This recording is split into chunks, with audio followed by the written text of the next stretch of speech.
कलयुग, चौथा और अंतिम युग, हिंदू धर्म में अंधकार, संघर्ष और अज्ञानता का युग माना जाता है। यह नैतिक और नैतिक पतन का समय होगा, जहां पुण्य और धार्मिकता दुर्लभ हैं और पाप और बुराई प्रबल होगी। कलयुग शब्द का अर्थ है कली का युग, जहां कली इसी नाम के राक्षस का संदर्भ है।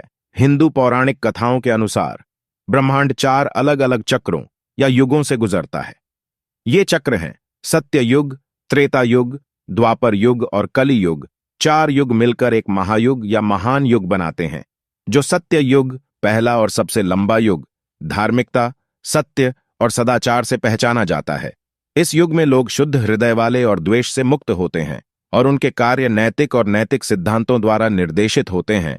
देवता और मनुष्य पृथ्वी पर एक साथ रहते हैं और उनके बीच कोई विभाजन या भेदभाव की भावना नहीं है। त्रेता युग दूसरा युग है, जो धर्म के उदय और विभिन्न सामाजिक वर्गों के उद्भव से चिह्नित है। इस युग के लोग सतयुग के लोगों की तुलना में कम धार्मिक हैं, लेकिन फिर भी उच्च स्तर की धार्मिकता बनाए रखते हैं।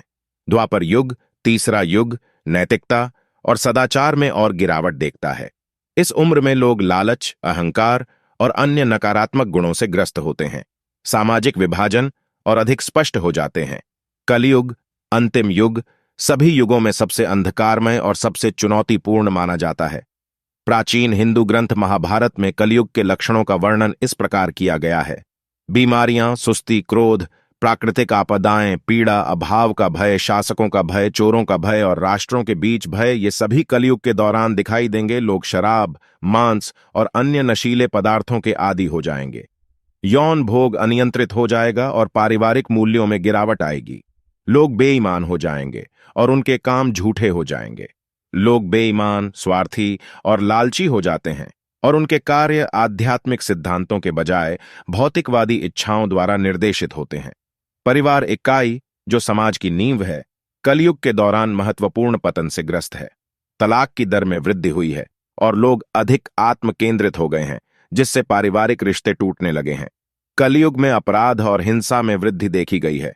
लोग अधिक आक्रामक और हिंसक हो जाते हैं, जिससे संघर्ष और युद्ध बढ़ जाते हैं। आध्यात्मिकता, जो हिंदू धर्म की आधारशिला है, कलयुग के दौरान महत्वपूर्ण गिरावट आई है। लोग धार्मिक गतिविधियों में कम रुचि रखते हैं और पैसे पर अधिक ध्यान केंद्रित करते हैं।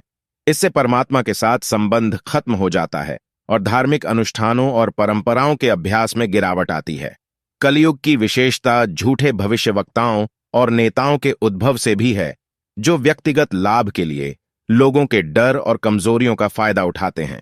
ये नेता अक्सर विभाजनकारी और हानिकारक विचारधाराओं को बढ़ावा देते हैं, जिससे नैतिक और नैतिक पतन होता है।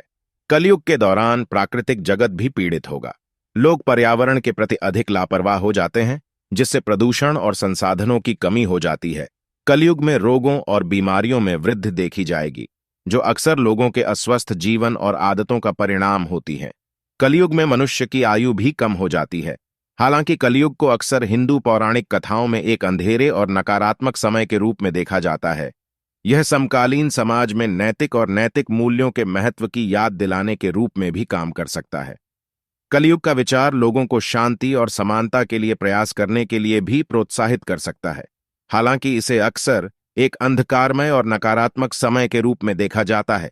कलयुग समकालीन समाज में नैतिक और नैतिक मूल्यों के महत्व की याद दिलाने के रूप में भी काम कर सकता है। अन्य लोगों को जागरूक करने के लिए इस वीडियो को शेयर करें।